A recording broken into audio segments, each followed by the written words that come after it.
Tol, pwede bang umuwi na tayo? Kanina pa tayo naglalakad dito sa gubat eh. Pero kahit isang ahas, wala pa naman tayong nakikita. Bakit kasi gabi mo pa naisip na manghuli ng ahas eh? Pambihira ka talaga, oo. Malamang, tulog na lahat ng ahas. Magkaroon ka naman ng respeto sa kanila. Ikaw kaya tong istorbohin habang natutulog. Hindi ba mamibwisit ka rin? Manahimik ka na nga lang, Tomas. Alam kong natatakot ka lang. Kung gusto mong umuwi, umuwi ka na. Basta, hindi ako lalabas ng gubat na to hanggat wala akong nahuhuling ahas. Ahas lang pala ang gusto mo eh. Dapat si Aling Clara na lang hinuli mo. Hindi ba inaas ni Aling Clara yung asawa ni Aling Ising? Galit na galit nga si Aling Ising kahapon eh. Halos kalbuhin niya si Aling Clara sa sabunot eh. Loko ka talaga. Ibang ahas naman yung sinasabi mo eh. Ahasan yun ng asawa. Hindi ko maibibenta ang ganong klase ng ahas kay Lolo Milan. Kung hindi ko lang talaga kailangan ng pera para pambili ng gamot ni nanay, hindi ako sasama sa isa panguhuli ng ahas eh. Hindi ko alam kung paano mo nakakayanang magpunta rito sa gubat ng ganitong oras. Diyos ko, nakakatakot. Kinikilabutan ako eh. Pakiramdam ko lahat ng engkanto, duwende, kapre, tikbalang nakatingin sa atin, Cardo. Natatakot na talaga ako. Kapag kasi nag-iisip ka ng kung ano-ano, matatakot ka talaga. Ganun talaga ang mangyayari. Saka, Tomas, sa tagal ko nang nanguhuli ng ahas dito sa gubat, kahit dulo ng kuko ng engkanto, wala pa akong nakikita. Di sana, matagal na akong kinuha ng mga elemento kasi halos gabi-gabi ako nandito, di ba? Kung meron mang ganun sa gubat na to, paniguradong wala na ako ngayon. Ako? Kapag may kumuhang elemento sa akin, isasama na lang ako sa kaharian nila. Hindi ba ang sabi ni Lolo Milan ay puro ginto daw sa kaharian ng mga diwata at engkanto? Doon na lang ako habang buhay. Magpapakahayahay talaga ako doon. Ayoko na dito sa Earth. Puro problema na lang dito eh. Sa tingin mo ba, mapapakinabangan mo mga ginto na nandun? Walang sanglaan dun, tanga. Saka ang sarap mabuhay dito sa mundo, no? Hindi ko pa rin ipagpapalit ang buhay rito sa baryo natin, sa mundo ng mga maligno at engkanto. Tahimik ang buong kagubatan ng gabing yon. Habang naglalakad kami ng matalik kong kaibigan na si Tomas. Ang panghuhuli ng iba't ibang uri ng ahas ang kabuhayan ko. Madalas ay ibinibenta ko sa palengke ang karne ng ahas o hindi naman kaya ay sa albularyo na si Lolo Milan. Kinukuha kasi ni Lolo Milan ang kamandag ng mga ahas dahil ginagamit niya yon na sangkap sa mga gamot at ginagawa niya. Ang akala ko ay mag-isa lang akong pupunta sa gubat ng gabing yon. Pero bago ko umalis kanina sa bahay, ay biglang dumating si Tomas. Nakiusap siya sa akin na isama ko siya sa panghuhuli ko ng ahas dahil kailangan niya ng pera para sa gamot ng nanay niya.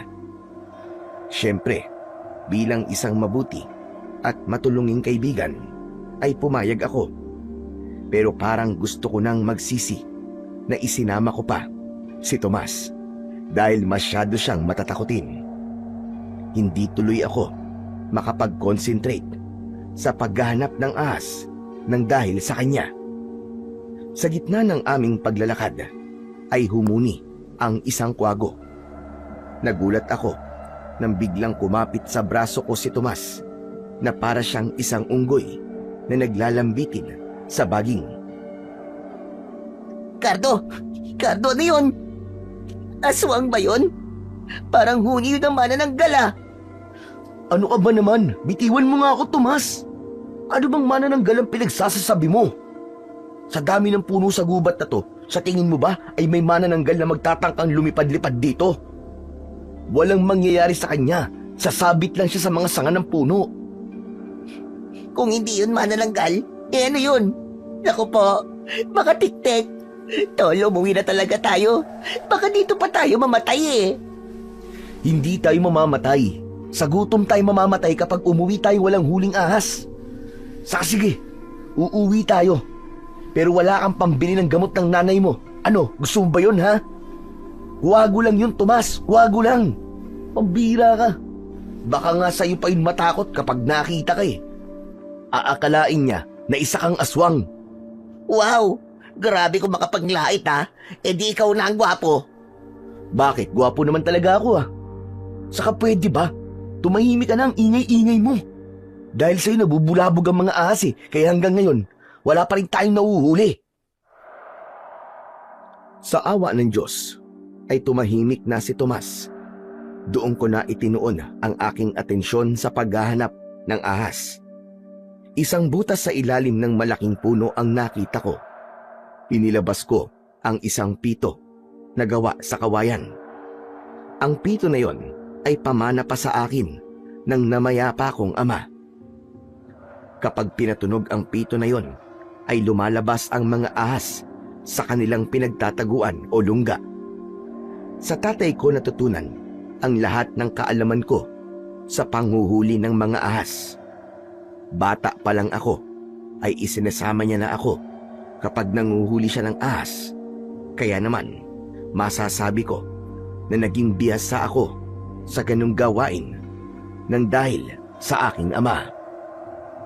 Pinatunog ko na ang pito at hindi nagtagal ay lumabas ang ulo ng isang kobra sa isang butas. Walang takot na dinakma ko ang ulo ng kobra. Mabilis na pumulupot sa braso ko ang katawan ng kobra na yon. Tomas! Tomas! Dali! Yung sako! Buksan mo! Bilis! Teka, sandali lang, tol. Baka mamaya matuklaw ako niyan, ha? Ikaw pa talaga may ganang matakot, ha? Eh ako to may hawak sa ahas eh. Sige na! Bilisan mo na! Eh baka kasi tuklawin ako niyan habang nilalagay mo sa sako eh. Nako, cobra pa naman yan. Isang kagat lang yan. Dedo talaga ako. Anak ng... Ang dami mo pang sinasabi! Ang daldal mo talaga! Ihanda mo na nga ang sako at tumihigpit ng pagkakapulupot nito sa braso ko! Bilisan mo na! Ona! Sandali lang. Binuksan na ni Tomas ang sako at agad kong inilagay doon ang kobra. Kinuha ko kay Tomas ang sako at saka ko tinalian ang butas nun para hindi na makawala ang ahas. Ayos! Ang galing natin, Cardo. Sus, parang ako lang naman na magaling. Walang tayo, Tomas. Uy, huwag mo naman baliwalay ng ginawa ko, no? Ang hirap kayang hawakan yung sako, tapos may inilalagay kang makamandag na kobra.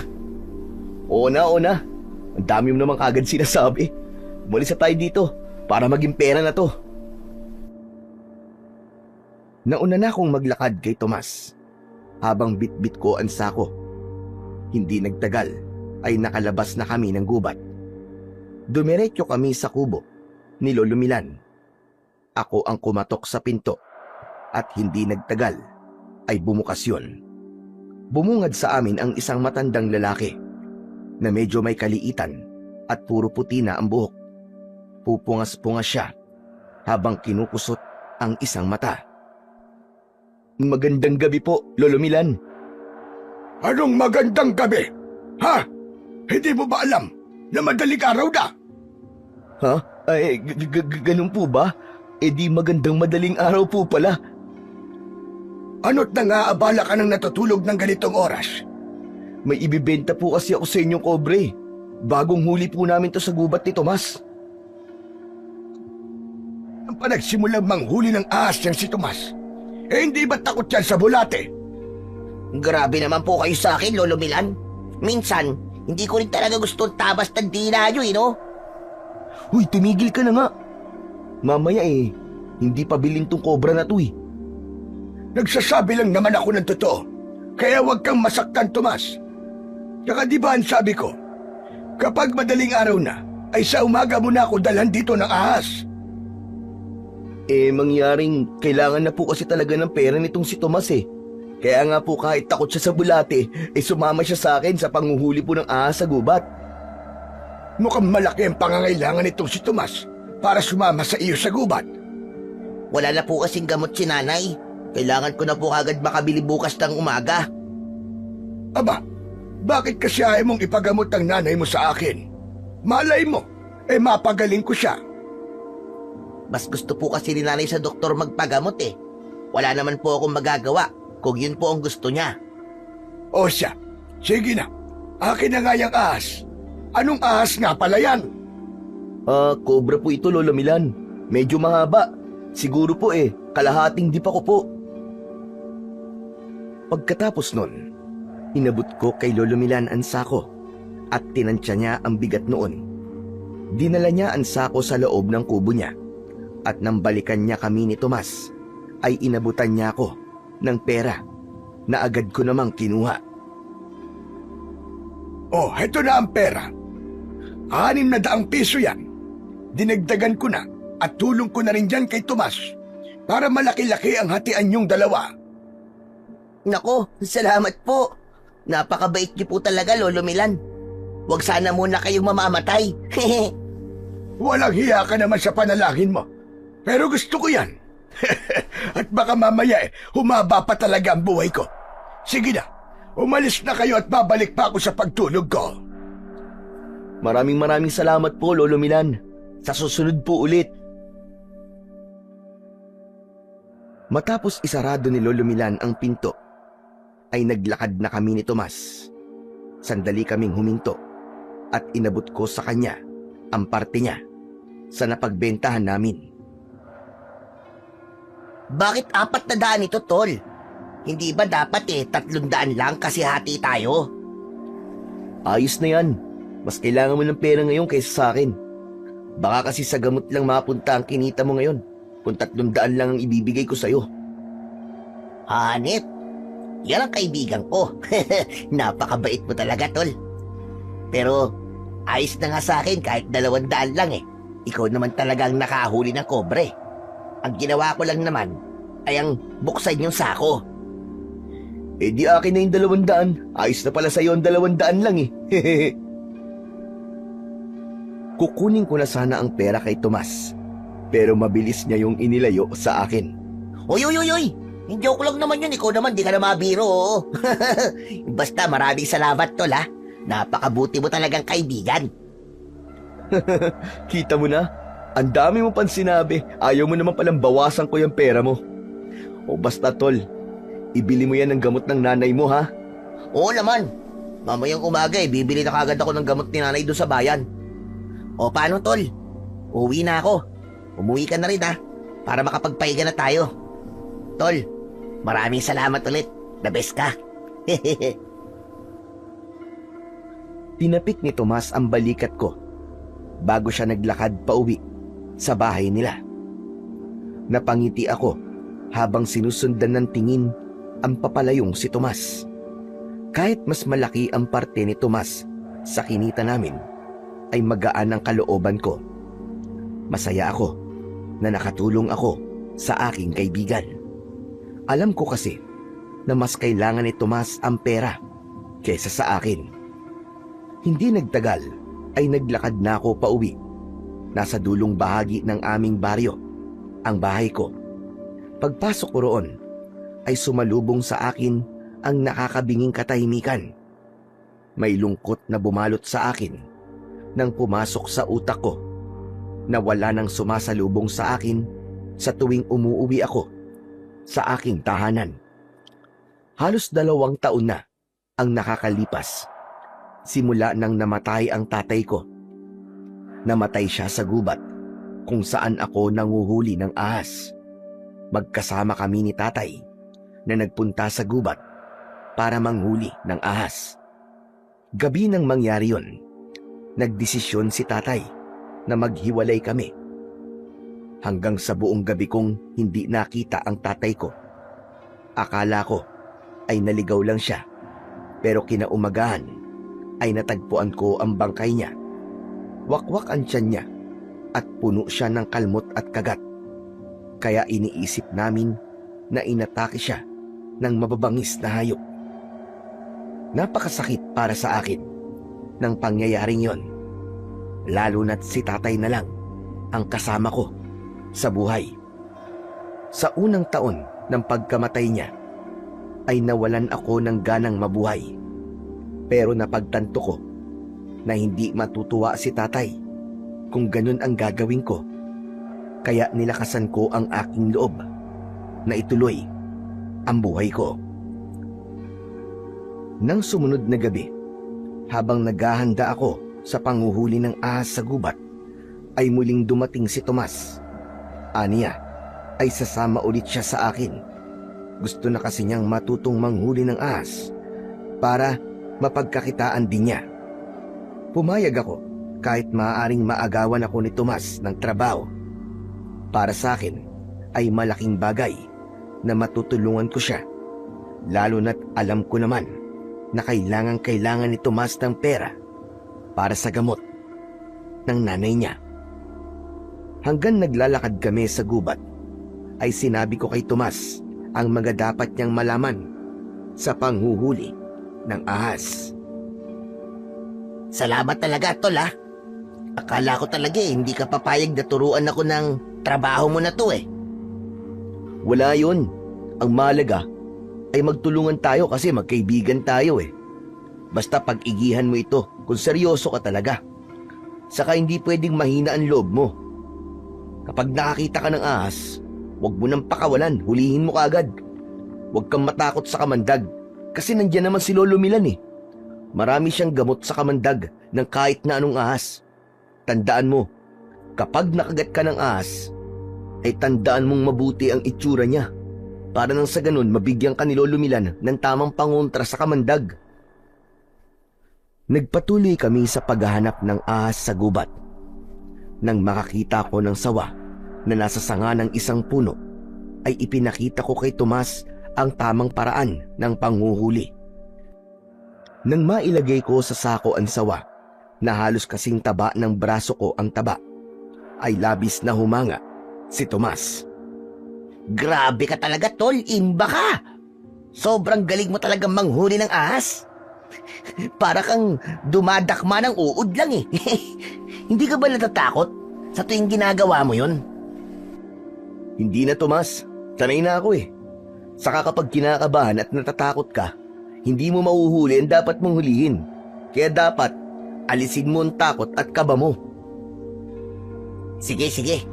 Sa susunod na makakakita tayo ng ahas, pwede bang ako muna ang uhuli?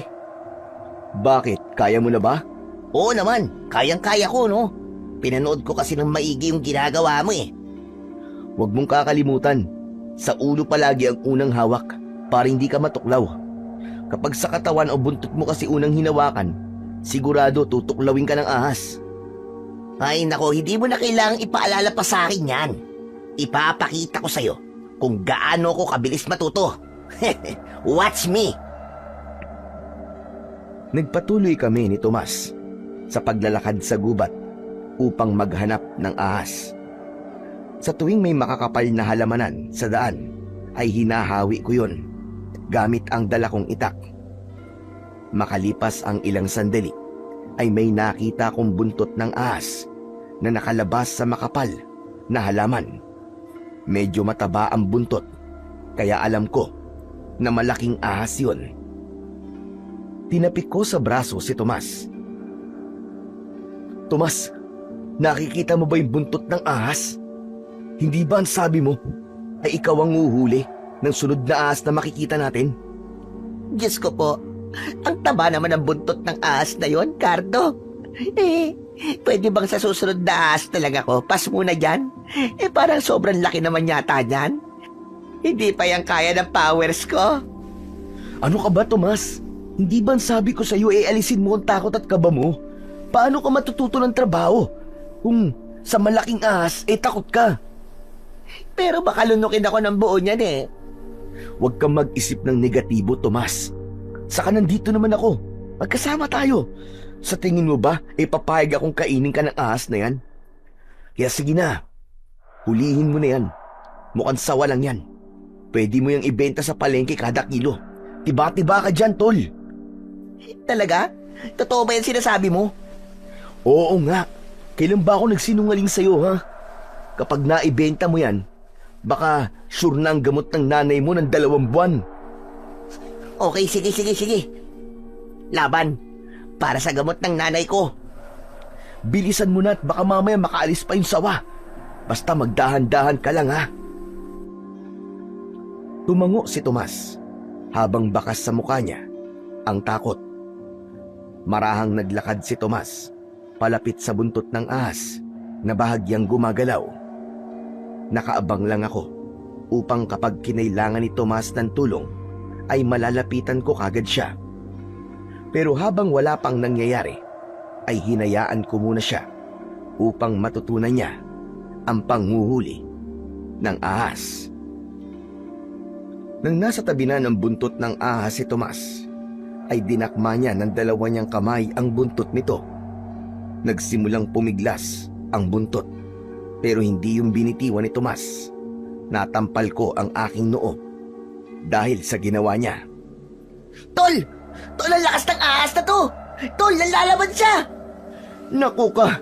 Hindi ba sabi ko sa'yo, ulo muna ang hawakan mo? Hindi ko naman alam kung nasan yung ulo niya eh. Nasa loob siguro ng halaman. Kailangan ko siguro siyang hilahin para makita ko yung ulo. Anak ng teteng, oo. Delikado yung ginagawa mo eh. Pakawalan mo na nga lang yan. Ayoko, Tol. Hawak ko na eh. Kaya, hindi ko na ito papakawalan. Basta abangan mo yung ulo. Ikaw na bahala. Sinimulan nang hilahin ni Tomas ang buntot. Baka sa mukha niya ang hirap dahil mukhang napakalakas talaga ng ahas na yon. Hanggang sa nagulat kami nang lumabas na sa makapal na halaman ang may-ari ng buntot na yon. Nanlaki ang mga mata namin ni Tomas nang malaman naming hindi yun isang ahas, kundi isang halimaw na parang isang taong bayawak. Ang katawan nun ay parang sa tao, pero ang balat ay sa bayawak. Ang ulo ng halimaw ay may sa bayawak din, pero malalaki ang matutulis nitong mga pangil. Meron yung matutulis na mga kuko. Nang umangil ang halimaw, ay binitiwan na ni Tomas ang buntot at saka siya tumakbo palapit sa akin. Takot na nagtago si Tomas sa likod ko. Hinigpitan ko ang pagkakahawak ko sa itak. Noon lang ako nakakita ng ganoong klase ng nilalang sa buong buhay ko. Hindi ko masabi na isa yung malaking bayawak dahil nakatayo yun sa dalawa nitong mga paa. Tol, anak ng hayop po. Anong klaseng bayawak yan? Bakit para siyang tao, Tol? Hindi ko alam, Tomas. Ngayon lang ako nakakita ng ganyang nilalang. Pero humanda ka. Mukhang di siya mabait. Mukhang kakatayin niya tayo. Hindi talaga mabait yan, Tol. Tignan mo nga, may ganyan bang mabait? Parang gusto niya na tayong kainin, Cardo eh. Ang mabuti pa umalis na tayo rito. Bago pa niya tayo gawing hapunan. Tara na! Hindi tayo aalis dito nang hindi siya nahuhuli, Tol. Sigurado ako na malaking pera ang makukuha natin kapag naibenta natin ang taong bayawak na yan. Ano ka mo? Hoy, wala ka na ba sa sarili mong katinuan? Tol, papatayin tayo ng halimaw na yan. Umalis na tayo rito, Tol, parang awa mo na. Baka maihina ako sa sobrang takot. Umalis na tayo rito. Hindi na muna ako nagsalita. Matapang kong tinignan ng diretsyo sa mga mata ang halimaw. Iwinasiwas ko sa hangin ang hawak-hawak kong itak. Dahan-dahan akong lumapit sa halimaw. Naunang umatake ang halimaw. Tumakbo yon papalapit sa akin. Sasalubungin ko sana siya ng taga, pero bigla siyang tumalikod at hinampas niya ako ng kanyang mahabang buntot. Tinamaan ako sa muka at nakaramdam ako ng matinding pagkahilo. Pakiramdam ko ng mga sandaling yon ay sinampal ako ng kamay ng isang higante. Pinilit kong magpakatatag, pero biglang tumakbo ang halimaw palayo. Napakabilis niyang nakalayo hanggang sa hindi na namin siya nakita.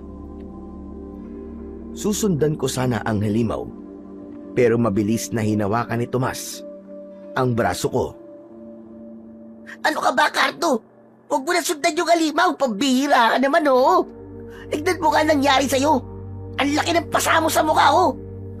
Para kang sinuntok ng isang boksingero. lang yung taong bayawak ngayon. Ang lakas ng buntot niya. Ang mabuti pa, umalis tayo rito. Baka mamaya may mga kasama pa yun eh. Baka tawagin pa niya mga kasama niya. Tara na, umalis tayo. Pagkasabi nun ni Tomas, sinunod ko na lang siya at nagsimula na kaming maglakad palabas ng gubat. Panay ang himas ko sa aking muka dahil sa sobrang lakas ng buntot na humampas sa akin ay parang namanhid ang buo kong muka. Napagtanto ko na tama si Tomas na umalis na muna kami sa gubat dahil wala kaming ideya kung anong klase ng nilalang ang nakita namin kanina. Hindi namin alam kung ano ang kaya nung gawin. Nang nakalabas na kami ng gubat, ay doon na namin medyo binagalan ang aming paglalakad. Grabe, tol. Nakakatakot yung halimaw na nakita natin kanina. Kahit yata matulog ako, ay makikita ko sa utak ko yung itsura niya eh. Nagtataka lang talaga ako, tol, kung ano bang klaseng halimaw yun. Sa tagal ko na nagpupunta sa gubat na yun, kanina ko lang nakita ang halimaw na yun. Hindi siya malaking bayawak. Nakita mo naman, di ba? Tao ang katawan niya, pero ang balat niya ay sa bayawak. Mabuti na lang talaga at nakaligtas tayo. Anak ng pakiramdam ko, kung sinundan mo pa yon, aba, paniguradong katapusan na natin. Tama ka. Pero bukas na tayo mag-usap, tol. Umuwi na muna tayo. Ako na ang bahalang magbenta nitong sawa sa palengke bukas ng umaga. Dadaan na lang ako sa bahay nyo para ibigay ang parte mo. Ayos? Naku, hindi mo na ako kailangan bigyan ng parte, Chong. Ikaw na lang naman ang nakahuli dyan eh. Parang masyado na akong abusado niyan. Kahit na. Kailangan pa rin kitang bigyan kahit papano. Kasi sinamahan mo naman ako eh. Okay, sige. Ikaw ang bahala. Mo paano, uwi na ako ah. Mag-iingat ka, tol. Naghiwalay na kami ni Tomas. At nang makarating na ako sa bahay, ay siniguro ko muna na hindi makakawala ang nahuli naming ahas ni Tomas. Nang nakahiga na ako sa papag, ay nasa isip ko pa rin yung nakakatakot na halimaw na nakita namin sa gubat. Patuloy kong inisip kung anong klase ng nilalang ang halimaw na yun. Kinabukasan ng umaga, pagkagising ko ay naghilamos lang ako at dinala ko na sa palengke ang ahas. Meron na akong mga suki na bumibili roon ng ahas, kaya mabilis ko yung naibenta. Bago ako umuwi, ay dumaan muna ako sa bahay ni na Tomas para ibigay ang parte niya sa kinita namin. Matapos magpasalamat ni Tomas, ay umalis na rin ako para magpunta sa panaderya. Habang naglalakad papunta sa panaderya, ay nakasalubong ko si Lolo Milan na may dalang isang supot ng pandesal. Aba, mukhang napatrouble ka. Kanino ka nakipag-boxing at ang laki ng pasa mo sa muka? Hindi po ako nakipag-away, Lolo Milan. Dahil po ito kagabi. Aba, bakit? Ano ba nangyari kagabi? Hindi ko na lang po ikikwento sa inyo at baka hindi naman po kayo maniwala. Bakit hindi mo muna subukang ikwento sa akin? At para malaman mo kung maniniwala ba ako o hindi. Nagkaroon muna ako ng pag-aalinlangan na sabihin kay Lolo Milan ang dahilan kung bakit meron akong pasa sa muka. Hindi kasi ako sigurado kung maniniwala siya at baka pagtawanan niya lang ako. Pero naisip ko na alam ko ang katotohanan at wala akong dapat na ikahiya kung totoo naman ang mga sasabihin ko. Nasa gubat po kami kagabi ni Tomas. Alam niyo na po, nanguhuli po kami ng ahas. Tapos, Lolo Milan, may nakita po kaming napakalaking buntot na nakalabas po sa isang makapal na halamanan. Ang akala po namin malaking sawa. Pero nung hinila po ni Tomas yung buntot at lumabas na po yung may-ani ng buntot, hindi po pala yun ahas. Hindi ko po alam kung anong klase siyang nilalang. Basta para po siyang taong bayawak. Malaki po siya. Yung balat po niya katulad po ng sa bayawak. Pati mukha niya ay parang bayawak po. Pero ang katawan niya ay kagaya po sa ating mga tao. Abwak! Abwak ang nilalang na nakita niyo, Tomas. Ano po? Abwak? Oo, tama ka. Abwak. At huwag kang mag-alala dahil naniniwala ako sa sinabi mo sa akin. Naku, maraming salamat po, Lolo Milan. At naniniwala po kayo sa akin. Pero, ano po ba ang abwak? Ngayon ko lang po narinig na may ganyan pong nilalang Ang abwak ay isang uri ng aswang, Cardo. Sila ay mayahalin tulad sa isang malalaking butiki na parang bayawak nga. Kumakain sila ng tao at madalas ay naghuhukay sila sa lupa at doon sila nagtatago para mag-abang ng kanilang bibiktimahin. Maswerte kayo at nakaligtas kayo ni Tomas sa abwak na nakita nyo. Diyos ko, hindi ko po akalain na isang aswang pong nakita namin na yun ni Tomas. Ang akala ko po isa yung halimaw o kung anong hayop sa gubat. Ang pagkakaalam ko po kasi sa mga aswang yung mga lumilipad tapos yung nambibiktima po ng mga buntis at may sakit. Alam mo, Cardo, maraming klase ang mga aswang. Kung iisa-isahin ko silang lahat, ay baka abutin tayo rito ng siyam-siyam. Alam kong maaaring maging masakit para sa'yo ang sasabihin ko. Pero noon pa man, ay may hinala na ako na isang aswang ang pumatay sa ama mo. Ayoko nga lang magsalita noon dahil alam kong hindi naniniwala sa aswang ang karamihan sa mga tao dito sa baryo natin. Tsaka baka isipin nila na isa akong baliw, nawawala na sa katinuan. Hindi nga lang ako makapaniwala na isang abwak pala ang aswang na naroroon sa gubat. Sandali akong natigilan sa sinabing yon ni Lolo Milan. Parang biglang bumukas ang sugat ko na matagal nang gumaling.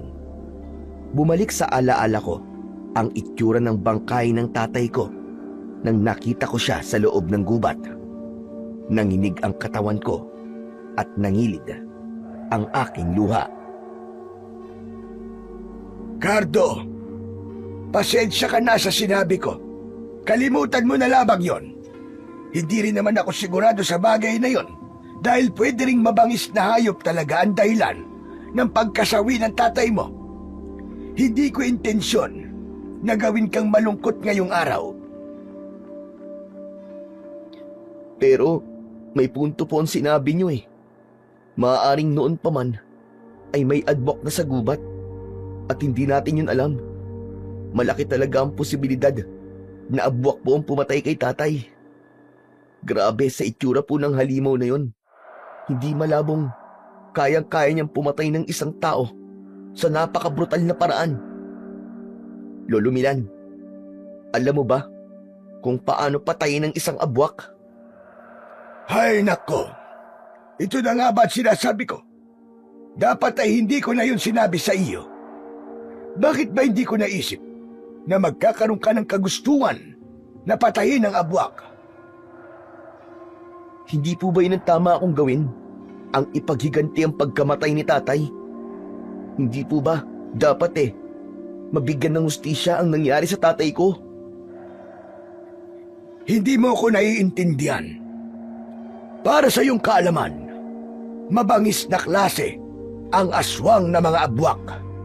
Hindi sila nakakaramdam ng awa dahil ang tanging nasa utak nila ay ang pumatay at kumain ng mga tao. Isa pa, hindi natin alam kung isa lang o maraming abwak ang naroroon sa gubat. Paano kung marami sila? Sa tingin mo ba ay kaya mo silang labanan kung mag-isa ka lang? Wala po akong pakialam, Lolo Milan.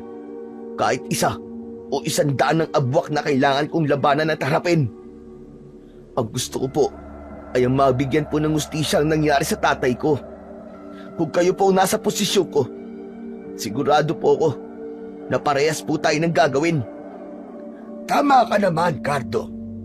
ganyan nga rin ang ginawa ko noon. Para sa kaalaman mo, pinatay ng isang aswang ang nanay ko sa baryo kung saan ako nanggaling. Ginusto kong ipaghiganti ang pagkamatay niya at nilabanan ko ang aswang. Pero tignan mong nangyari sa akin. Itinaas ni Lolo Milan ang kanyang damit at napasinghap ako nang makita ko ang pahabang peklat mula sa dibdib hanggang sa tiyan ni Lolo Milan. May kilabot na gumapang sa buong katawan ko dahil naisip ko kung gaano kalaki ang naging sugat niya sa kanyang dibdib. Ito ang nangyari sa akin nang nilabanan ko ang aswang na pumatay sa nanay ko. Muntik na niya akong mapatay. Kung hindi ako nailigtas ng lolo ko, malamang ay hindi mo na ako kausap ngayon.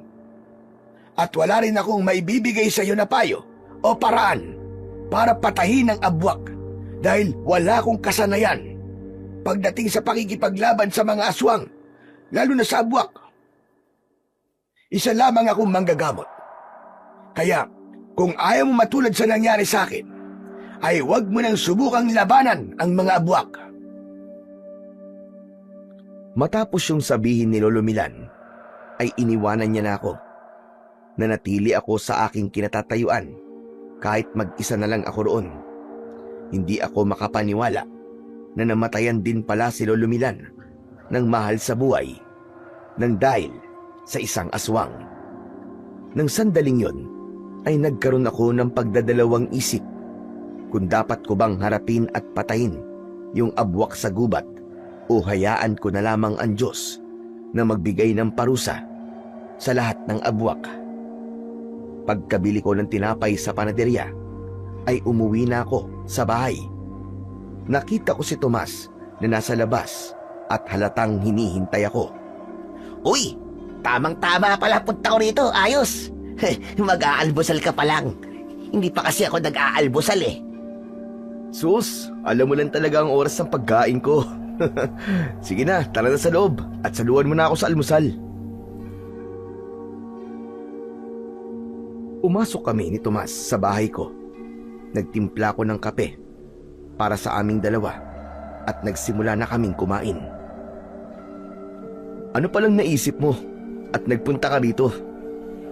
Eh, hindi na kasi ako makapaghintay na makausap ka tungkol dun sa halimaw na nakita natin sa gubat eh. Alam mo ba, napanaginipan ko pa ang hinayupak na yun. Ano kayang nilalang yun, no? Isa yung abwak. Isang uri ng mabangis na aswang. Nakausap ko kasi kanina si Lolo Milan at naikwento ko sa kanya yung nakita nating halimaw sa gubat. Siya ang nagsabi sa akin na abwak ang nilalang na yun. Ano? Ibig sabihin, may aswang doon sa gubat? Anak nang, mabuti na lang pala at hindi mo na hinabol yung abwak na yun. Magpasalamat ka kasi pinigilan kita kasi kung hindi, malamang kinain ka na nun. Kaya utang mo sa akin ang buhay mo ngayon, tol. Dapat nga eh. Hindi na ako nakinig sa iyo eh. Dapat ay hinabol ko yung abwak at pinatay ko siya. Ang tapang mo naman masyado niyan. Hindi ka ba natatakot sa aswang na yun, tol? Hindi. Hindi ako natatakot sa kanya, Tomas. Gusto ko talaga siyang patayin. Gusto kong iparamdam sa kanya ang sakit na ipinaramdam niya sa tatay ko. Ha? Teka. Ano ba yung sinasabi mo? Ang sabi ni Lolo Milan, maaaring ang abwak ang pumatay sa tatay ko. Hala? Oo nga, no? Sa tingin ko, abwak lang ang kayang pumatay sa ganung paraan. Grabe. Ang tagal na nating nakatira dito, pero ngayon lang natin nalaman na may aswang pala sa gubat na yon. Kaya nga gusto kong patayin yung abwak, Tomas. Hindi lang para maipaghiganti si tatay, kundi para maiwasan na may mabiktima pa siya. Tol, payong kapatid lang ha. Huwag mo nang ituloy ang binabalak mo at baka mapahama ka lang. Wala kang kaalaman sa pakikipaglaban sa aswang. Hindi naman sa minamaliit kita, tol. Pero mas makakabuti kung lubayan mo yung abwak. Nakita mo naman siguro ang mga ngipin at kuko nun. Parang kayang-kaya niyang punitin ang laman mo. Kinikilabutan tuloy ako eh.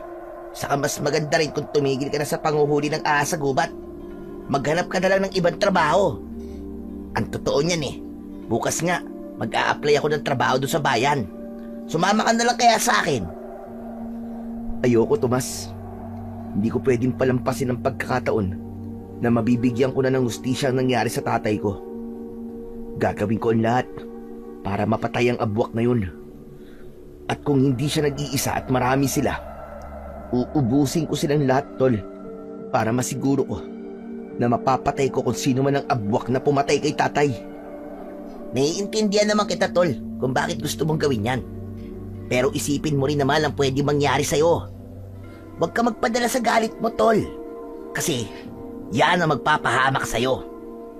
Wala akong pakialam kahit mapahamak pa ako. Ang gusto ko lang ay maipaghiganti ang tatay ko. Oo nga, nandun na nga tayo. Pero hindi mo alam kung gaano kalakas ang abwak at kung gaano sila kadelikado, Tol. Tsaka hindi ka pusa. Isa lang ang buhay mo. Kaya wag mong sayangin. Wala akong pakialam sa kung anong mangyayari sa akin. Kahit mamatay ako, ay wala akong pakialam. Mas gugustuhin ko pang mamatay kesa mabuhay na nagsisisi dahil hindi ko sinubukang ipaghiganti ang pagkamatay ng tatay ko. Anak ng, makinig ka naman sa akin, Tol, oh. Kahit ngayon lang. Kahit anong sabihin mo, Tomas, hindi mo na ako mapipigilan. Pero, Tol, Huwag mo nang subukan na pigilan ako, Tomas. okay. Kung yan ang gusto mo at nakapagpasya ka na, bahala ka sa buhay mo. Sa bagay, buhay mo naman yan eh. Basta, kapag may nangyaring masama sa'yo, huwag mong sasabihin na hindi kita binalaan ha, na hindi kita pinigilan.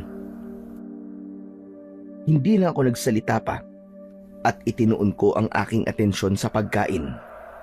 Pero tumatakbo na sa utak ko ng sandaling yon kung paano ko papatayin ang abwak. Ang tanging nasa utak ko ay ang bigyan ng hustisya ang pagkamatay ng tatay ko at wala na akong pakialam kahit ikakapahamak ko yun.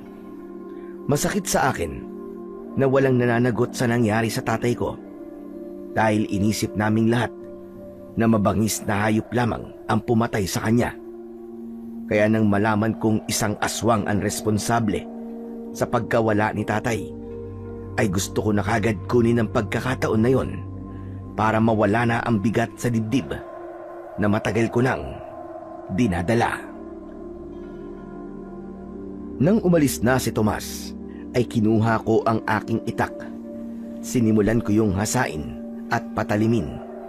Yun ang gagamitin kong sandata sa paghaharap namin ng abwak.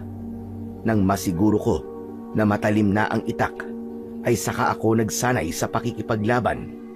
Kahit ang totoo ay hindi ko alam ang aking ginagawa. Isang puno ng saging na nasa likod ng bahay ko ang ginamit ko. Inisip ko na yun ang abwak na kailangan kong patayin. Pinagtataga ko ang puno ng saging at pinaulanan ng saksak hanggang sa tuluyan na yung nabuwal. Habol ko ang aking paghinga. Dama ko ang labis na galit na bumalot sa akin.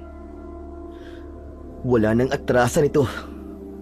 Mamayang gabi ay tutugisin at papatayin ko ng walang yang abwak na yun.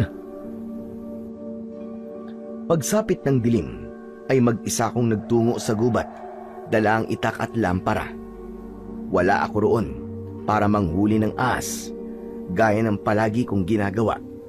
Nandoon ako para bigyan ng hustisya ang pagkamatay ni tatay. Pinuntahan ko ang lugar kung saan namin nakita ni Tomas ang abwak. Abwak! Abwak, nasan ka?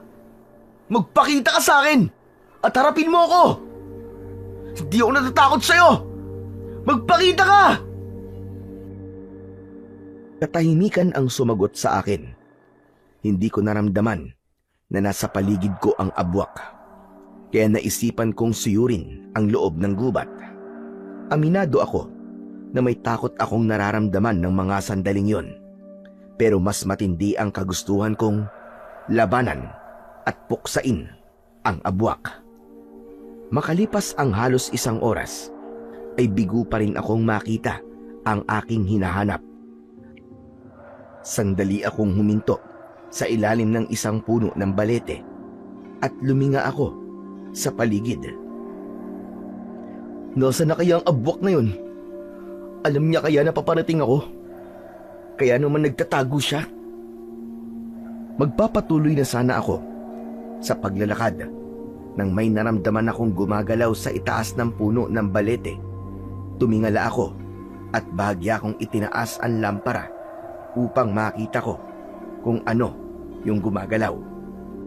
Nanlaki ang mga mata ko nang may nakita akong kakaibang ahas na mabagal na gumagapang sa sanga ng puno. Kakaiba yun dahil kulay puti ang ahas. Sa tansya ko ay isang dipa. Ang haba nun. Hindi yun ganun kataba. Siguro ay 3 daliri ko lamang ang taba ng katawan ng ahas. Teka, anong klaseng ahas kaya yun? Sa tagal ko na nanguhuli ng ahas, ay ngayon ko lang nalaman na meron palang kulay puting ahas. Paniguradong malaki ang kikitain ko kapag nahuli kita. Isinantabi ko muna ang paghahanap sa abwak at napunta ang atensyon ko sa puting ahas. Ibinaba ko ang lampara at itak. Maingat kong inakyat ang puno ng balete at siniguro ko na matibay ang mga sanga na hinahawakan at tinatapakan ko. Nang nasa sanga na ako kung saan naroon ang ahas, ay yumuko ako at pinlit kong abutin ang buntot ng ahas, pero agad akong natigilan. Teka, mali ito ah. Delikado kapag sa buntot ko siya uhulihin dahil siguradong tutuklawin niya ako. Pero paano ko naman siya madadakma sa ulo? Ang layo ng ulo niya sa akin. Naisipan ko na kunin ang atensyon ng ahas para humarap yun sa akin.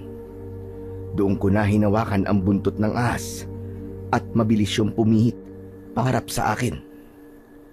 Nagulat ako nang biglang umatake ang ahas sa akin. Lumipad yun at tinuklaw ako sa leeg.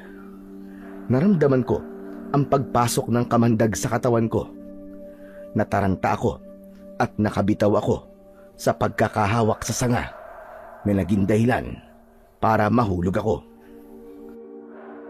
Malakas akong bumagsak sa lupa at unang tumama ang likod ko.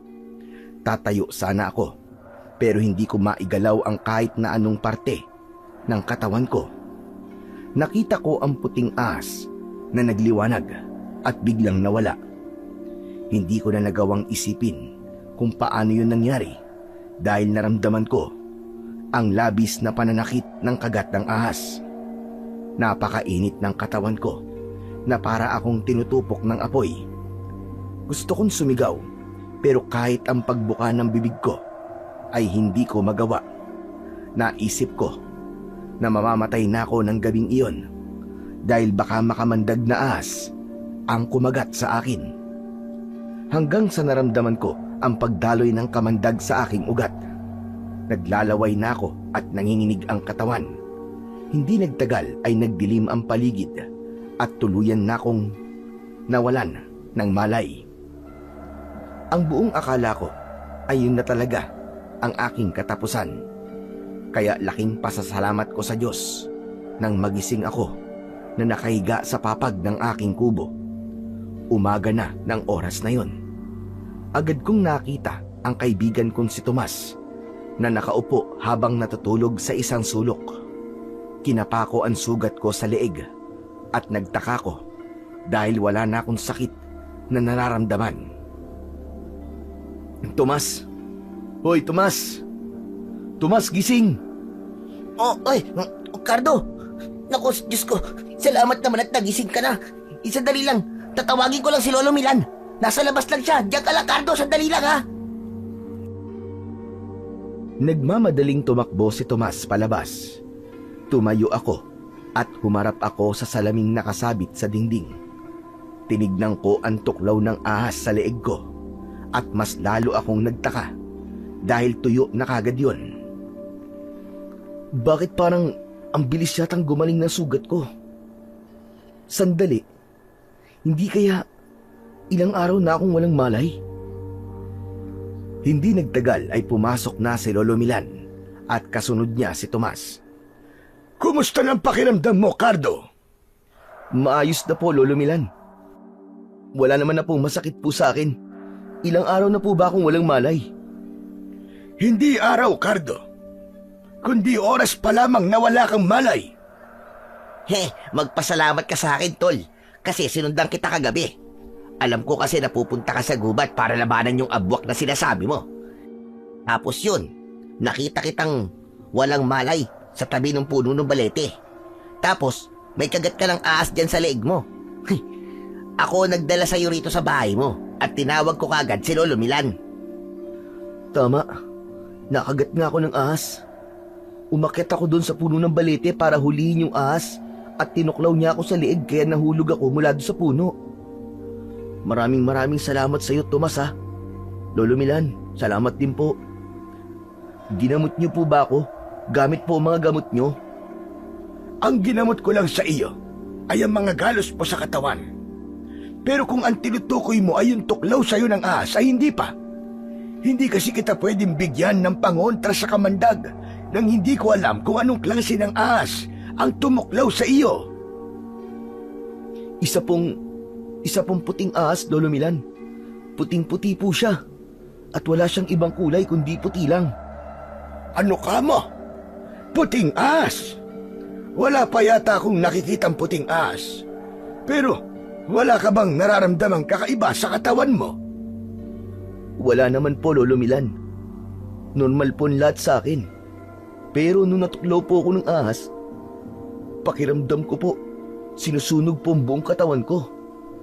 Tapos, Lolo Milan, sobrang sakit po nitong sugat ko.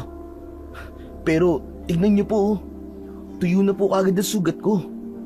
Paano po kaya ito nangyari? Nakapagtataka nga, natuyo na kagad ang tuklaw sa'yo ng ahas. Pero, baka kasi walang laso ng kamandag ng ahas na yon. Nataranta ka lang siguro, kaya ganun ang nangyari sa iyo. Siguro nga po. Kung ganun ay uuwi na ako. Tutale, mukhang ayos ka naman na. Kung may maramdaman kang kakaiba ay sabihan mo kagad ako. At isa pa, nakikiusap ako sa iyo, Cardo. Tigilan mo na ang pagdanais mong harapin at patayin ang abwak. Masyadong delikado. Tignan mo ang nangyari sa iyo. Hindi lang abwak ang maaaring magdulot sa iyo ng panganib, kundi ang iba't ibang bagay at hayop na nasa loob ng gubat na iyon. Hindi na lang ako nagsalita. At nang nakaalis na si Lolo Milan, ay nilapitan kagad ako ni Tomas. Ano palang nangyari sa paghahanap mo kagabi sa abwak, tol? Nakita mo ba yung abwak? Hindi eh. Hindi siya nagpakita sa akin. Habang hinahanap ko yung abwak, ay may nakita akong puting ahas sa puno ng balete. Nang subukan ko siyang hulihin, ay dun niya na ako tinuklaw. Tapos alam mo ba, tol? Matapos niya akong tuklawin, ay bigla siyang nawala. Para bang naglaho siya na parang bula. Iniisip ko tuloy baka engkanto yung ahas na yon kasi nandun siya sa puno ng balete. Hindi ba ang sabi-sabi ng matatanda ay tirahan daw ng mga elemento ang puno ng balete? Talagang pinaghinalaan mo pang engkanto yung ahas, ha? Malamang nagdidelirio ka ng mga oras na yon kaya inakala mo na nawala siya. Baka ganun ang epekto ng kamandag ng ahas na yon. Magpasalamat ka na lang talaga, Cardo, at buhay ka pa ngayon. Oh, ano na nga palang plano mo? Ganun pa rin. Hahanapin ko pa rin ang abwak. Hindi ako titigil hanggat hindi ko siya napapatay. Anak ng teteng, oo. Hindi mo ba narinig yung sinabi sa ni Lolo Milan? Masyadong delikado yung ginagawa mo. Baka yan pa maging dahilan ng kamatayan mo eh. Napag-usapan na natin ang tungkol sa bagay niyan, Tomas. Alam mo naman siguro kung gaano ko kagustong bigyan ng hustisya ang nangyari sa tatay ko. Naku, bahala ka na nga. Ayoko na sumakit ang ulo ko sa pagpigil sa kung anong gusto mong gawin. O siya, paano? Uwi na rin muna ako sa amin at kagabi pa ako hindi umuwi. Paniguradong nag-aalala na si nanay sa akin. Sige tol, walang problema. Maraming salamat pala ulit sa pagtulong mo sa akin, ha. Matapos yun, ay umalis na si Tomas. Nang mag-isa na lang ako, ay inisip ko ang nangyari kagabi. Napahawak ako sa sugat ko sa leeg. Sa totoo lang, hindi pa rin ako makapaniwala na buhay pa ako ng sandaling yun. Sa kabila ng hindi magandang nangyari sa akin nung nakaraang araw, ay hindi pa rin nawala ang kagustuhan kong patayin ang abwak. Dahil normal na ang pakiramdam ko, ay muli akong nagsanay ng mag-isa. Siniguro ko na magiging handa ako sa sandaling magharap na kami ng abwak hanggang sa sumapit na ang dilim. Pagkatapos kong maghapunan, ay nagpahinga ako saglit at naghanda na ako sa muling pagpunta ko sa gubat para hanapin at patayin ang abwak. Hindi nagtagal ay nasa loob na naman ako ng gubat, dala ang aking itak at lampara. Naging maingat na ako dahil baka makita ko ulit yung puting ahas. Hindi na ako pwedeng matuklaw ng pesting ahas na yun dahil mawawala na naman ako ng malay. Kapag nangyari yun, mauunsyami na naman ang paghahanap ko sa abwak. Habang naglalakad ako, ay may napansin akong gumagalaw na anino sa aking unahan.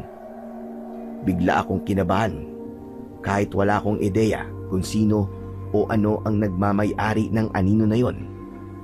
Naging maingat ako sa aking paghakbang. Siniguro ko na wala akong matatapakan na kung ano na magiging dahilan para lumikha ako ng ingay. Nang malapit na ako sa anino, ay nagtago muna ako sa likod ng isang puno. Huminga ako ng malalim at saka ako sumilip. Nagimbal ako nang makita ko na abwak ang nagmamay-ari ng aninong yon. Mas lalo akong nagimbal dahil meron siyang nilalapa na isang lalaki na sa tingin ko ay wala ng buhay. Sandali akong natigilan dahil yun ang unang beses na may nakita akong taong kinakain ng isang aswang. Inisip ko na hindi ako maaaring pagharian ng takot. Kailangan kong kumilos bago pa mawala ang abwak. Kaya kahit hindi ako sigurado sa sasapitin ko sa gabing yon, ay lumabas ako sa aking pinagtataguan at walang babala kong sinugod ang abwak. Bago pa man ako makalapit sa abwak, ay nakita niya na ako. Galit na galit siyang umangil sa akin. Sinalubong niya ako habang nakaumang ang matutulis niyang mga kuko. Dahil sa wala akong kasanayan sa pakikipaglaban, ay hindi ko nagawang iwasan ang kuko ng abwak. Bumaon yun sa dibdib ko at lumikha yun ng mahabang sugat. Sandali akong lumayo sa abwak. Ramdam na ramdam ko ang hapdi ng aking sugat sa dibdib. Hindi ako natatakot sa'yo. Ikaw ang pumatay sa tatay ko. Kaya kailangan mo magbayad. Sisiguraduhin ko na mapapatay kita ngayong gabi. Muling umatake ang abwak. Hindi ako umalis sa aking kinatatayuan at inihanda ko ang sarili ko. Nang malapit na ang abwak, ay bigla niya akong sinunggaban. Sa bilis ng galaw niya, ay hindi ko man lang nagawang iangat ang aking itak. Natumba ako at pumaibabaw ang abwak sa akin. Tatagain ko sana siya, pero mabilis niyang nahawakan ang aking magkabilaang braso. Hindi maaari. Hindi mo ako mapapatay. Hindi ako papayag. Humanda ka sa akin. Kapag nakawala ako dito, tatagtanin kita ng pinong-pinong hayop ka. Nagpumiglas ako sa kagustuhan kong makawala, pero walang laban ang lakas ko sa lakas ng halimaw na abwak. Hanggang sa unti-unting lumapit ang nakanganganyang bibig sa akin. Tumulo ang malapot na laway ng abwak sa mukha ko. Hayop ka! Nakakadiri ka! Ang baho ng laway mo! Masahol pa sa imbornal! Naisip kong gantian ng abwak sa paraang alam ko. Mabilis akong nag-ipon ng laway sa loob ng aking bibig at saka ko yun idinura sa muka ng abwak.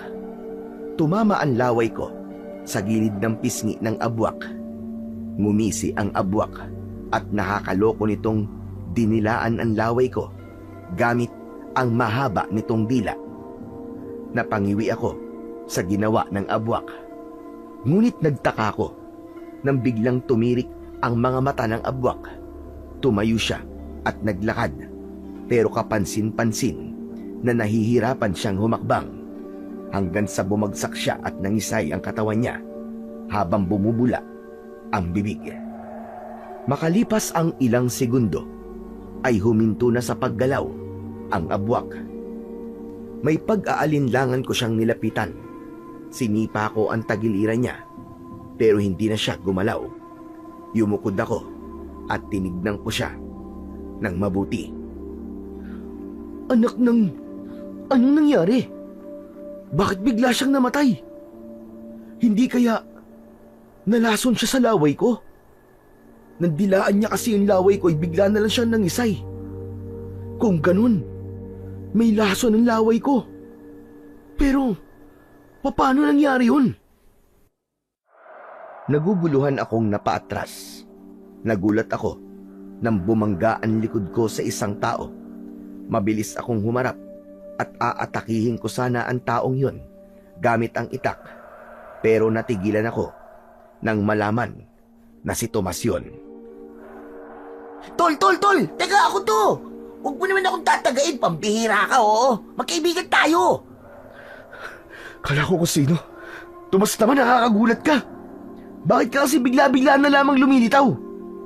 Sinundan kasi kita. Tapos, nakita ko na pinatay mo yung abwak.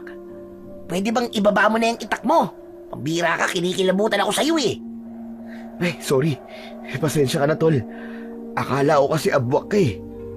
Wow, ha? Excuse me. Itong itsurang to, pagkakamala mong abwak? Diyos ko. Uy, teka. Kanino bang kayon? Yan yung naabutan ko nilalapa ng abwak kanina. Sayang nga kasi, hindi ko na siya nagawang iligtas eh. Patay na siya nang dumating ako eh. Kawawa naman siya, Cardo. Talaga palang napakabangis ng mga abwak. Pero tol, grabe kang galing mo. Biruin mo, napatay mo yung abwak. Anong ginawa mo? Paano mo siya napatay? Alam mo, Tomas, sa totoo lang, hindi ko rin talaga alam eh. Tignan mo yung abwak. Masasabi mo kaagad na namatay siya dahil sa pagkakalason. Alam mo, Chong, sa tingin ko, namatay siya kasi nalason siya sa laway ko. Ano ka mo? Aba, paano naman mangyayari yun? Ano ka, ahas? Sinasabi mo bang may kamandag o laso ng laway mo? Ganun ba, ha, Chong? Natigilan ako sa sinabing yun ni Tomas. Naalala ko ang pagkagat ng puting ahas sa akin.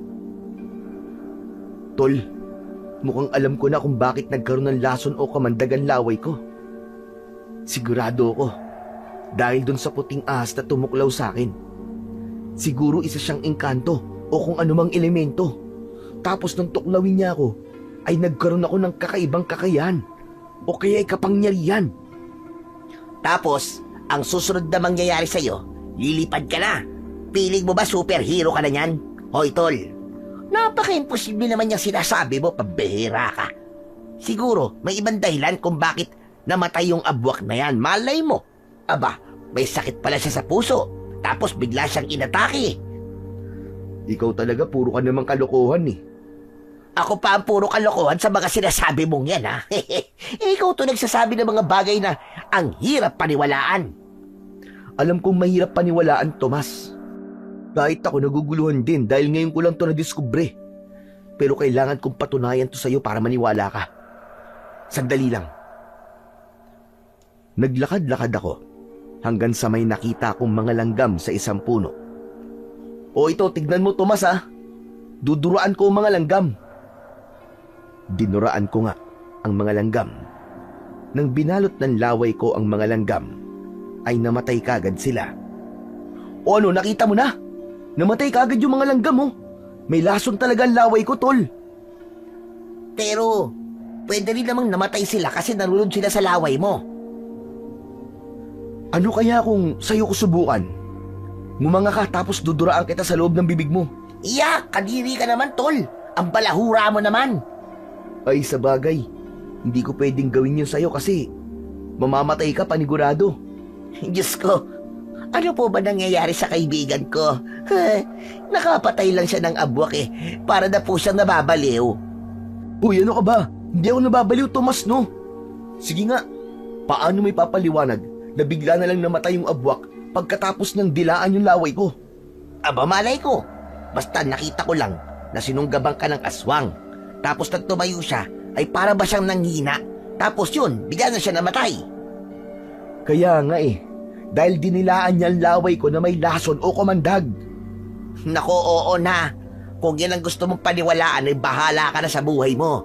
Ang mabuti pa ipuntahan natin si Kapitan para ipaalam sa kanya na may patay dito. Saka para malaman nila na ikaw ang pumatay sa abwak na yan. Meron ka rin palang sugat. Kailangan magamot yan. Sige. Pero pwede bang wag nating sabihin kay Kapitan na namatay yung abwak dahil sa laway ko? Bakit naman? Akala ko ba sigurado ka na dahil sa laway mo kaya namatay ang abwak? Baka kasi matakot ang mga tao sa akin Baka isipin nila na may kakaiba sa akin. Alam mo naman ang mga tao dito, di ba? Kapag nalaman nila na may kakaiba kang kakayan, ay kung ano na ang iisipin nila kagad sa'yo. Para namang sigurado ka talaga na ang laway mo pumatay doon sa abwak. Pero sige na nga. Tumatagal na tayo rito Tara na. Magkasama kaming lumabas ni Tomas ng gubat at dumiretso kami sa bahay ng kapitan sa aming baryo.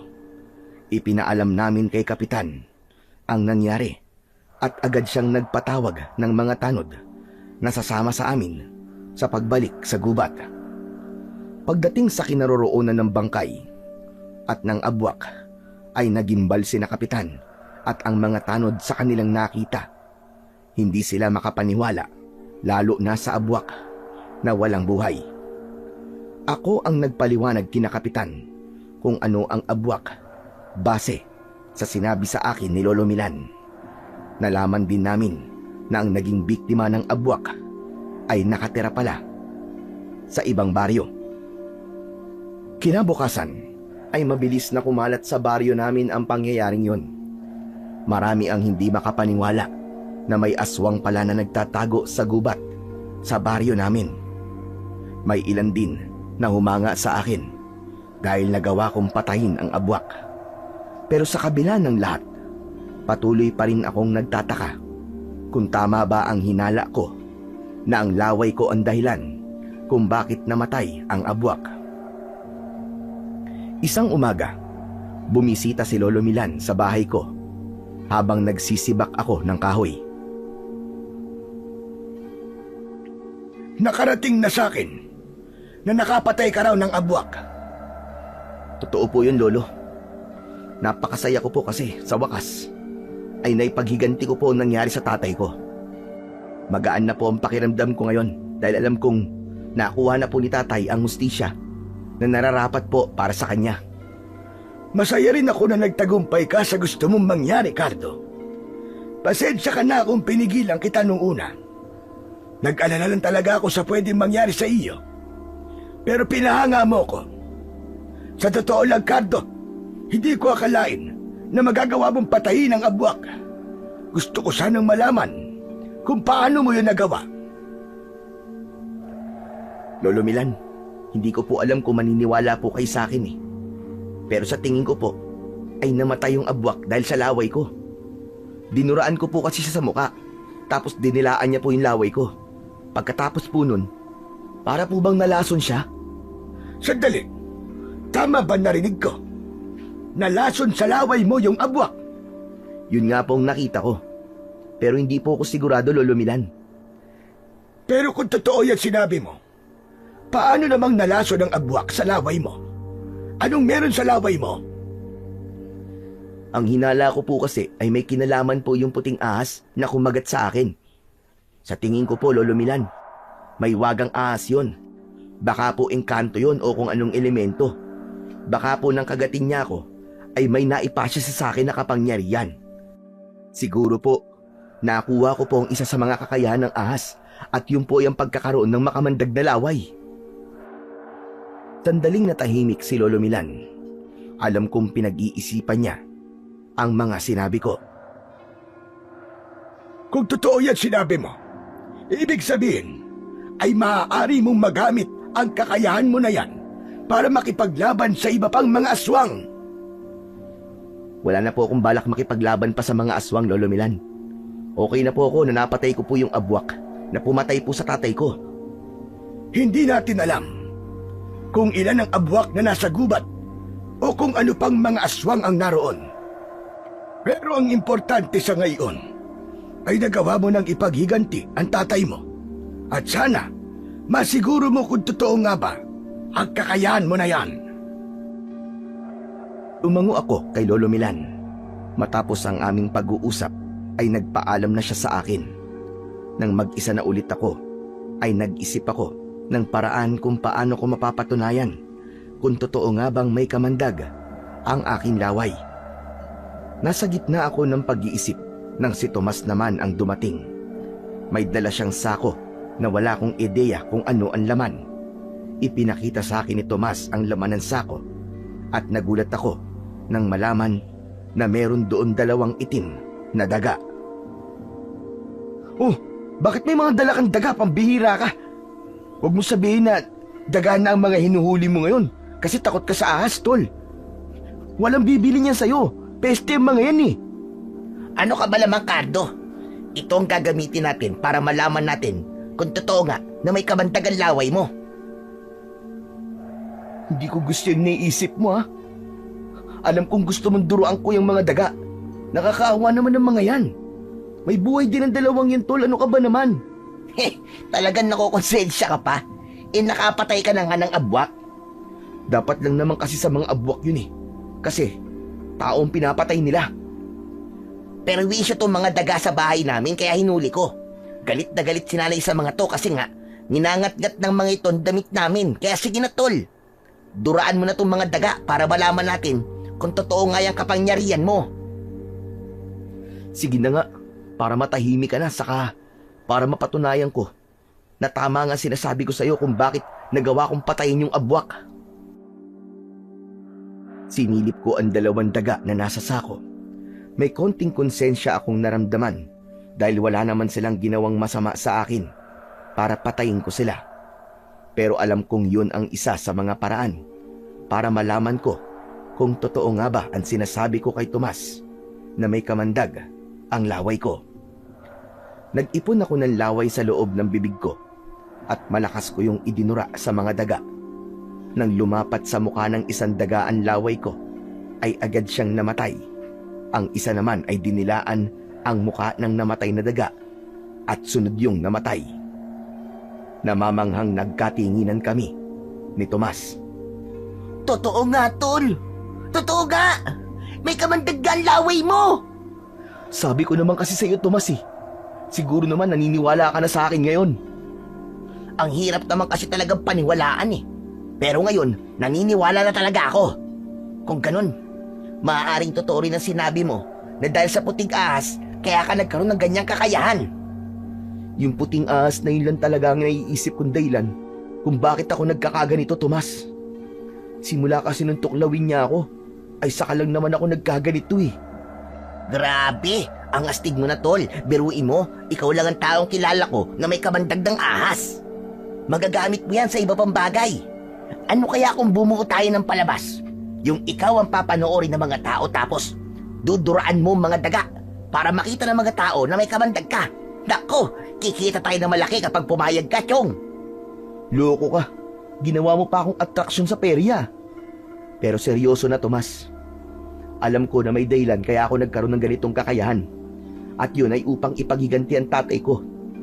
Nagawa ko ng patayin ng abwak. Kaya wala na akong dahilan para gamitin pa ito. Ikaw ang bahala, Cardo. Ikaw pa rin ang masusunod kasi katawan mo yan eh.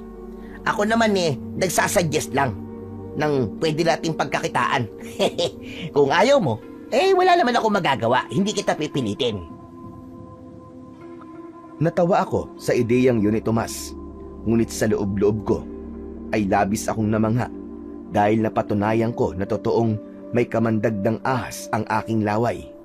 At yun talaga ang kumitil sa buhay ng abwak na nakaharap ko nung nakaraang gabi. Lumipas ang mga araw at naging normal naman ang buhay ko. Nagpatuloy ako sa panghuhuli ng mga ahas sa gubat upang pagkakitaan, habang si Tomas ay nagkaroon na ng trabaho sa bayan, kaya hindi na siya sumasama sa akin. Naging masaya naman ako para kay Tomas dahil alam ko na hindi para sa kanya ang trabaho ko dahil takot siya sa ahas.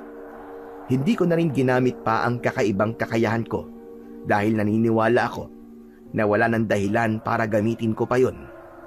Ngunit isang araw, isang balita ang ipinaaabot sa akin ni Lolo Milan na talagang ikinagulat ko ng sobra. Isang umaga, bumisita si Lolo Milan sa bahay ko. Sa labas kami nag-usap habang nakaupo sa mahabang upuan na nasa ilalim ng puno ng mangga. Ang aga niyo naman pong pumunta rito, Lolo Milan. Parang napaka-importante po nang sasabihin niyo ah. Sa sinabi mo na yan, ay mukhang wala ka pang alam sa nangyari kahapon dito sa baryo natin. Po, ano po bang nangyari kahapon, Lolo Milan? Isang pamilya dito sa baryo natin ang pinatay. Walang nabuhay sa kanila kahit isa. Diyos ko, nakakakilabot naman po yan sinabi niyo.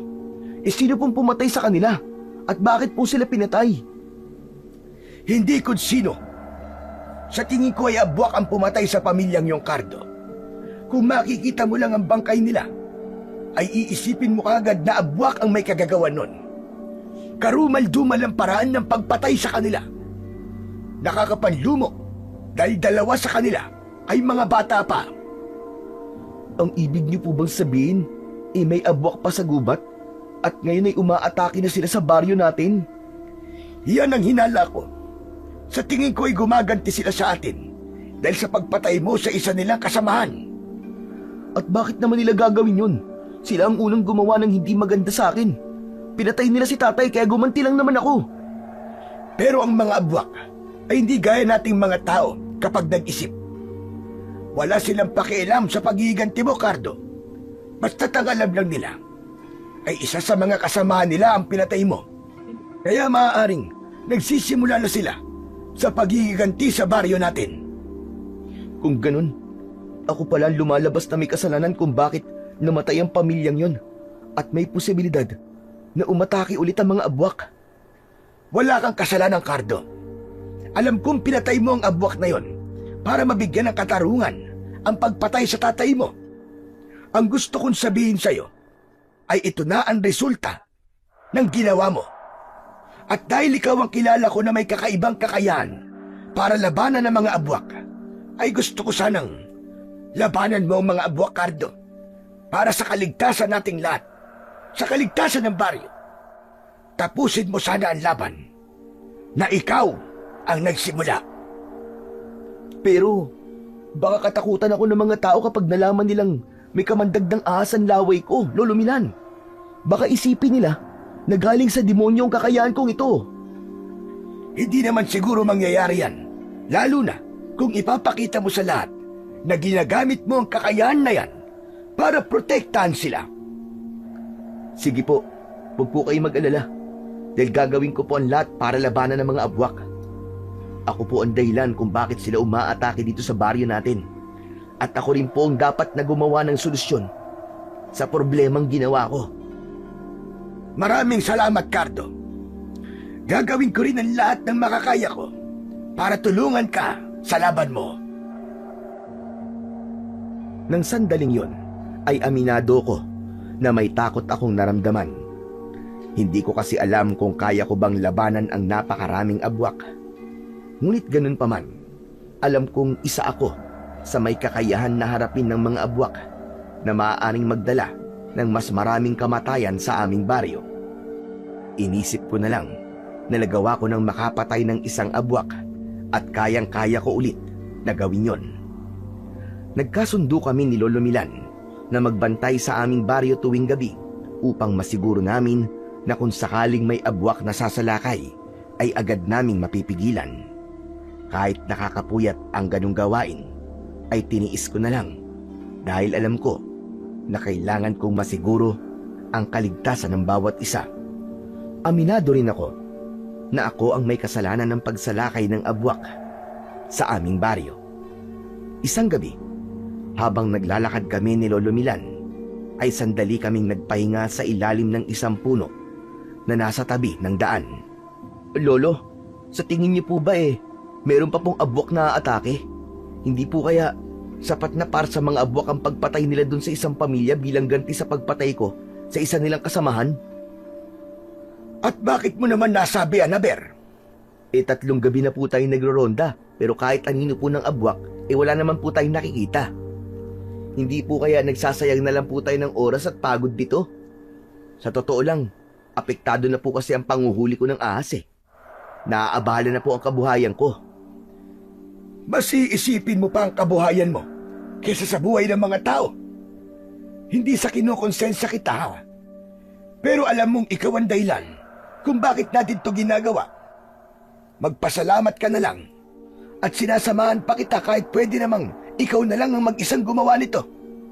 Pero ginagawa ko to dahil mahal ko ang baryo natin. Mababait ang mga tao rito at kahit isa ay walang nagpakita ng kasamaan sa akin. Sa bagay, tama po kayo. Pasensya na po. Naaalala ko po tuloy nung namatay si tatay at nawalan ako ng ganang mabuhay. Ilang buwan po ako nagkulong sa bahay nun. Tapos, yung mga kapitbahay ko, dinadalan po nila ako ng pagkain. Kinakausap po nila ako para masiguro nila na wala akong gagawing hindi maganda sa sarili ko. Pasensya na po talaga kayo kung nakapagsalita po ako ng ganun kanina.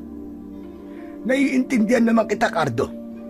Alam kong kailangan mo magtrabaho para kumita ng pera.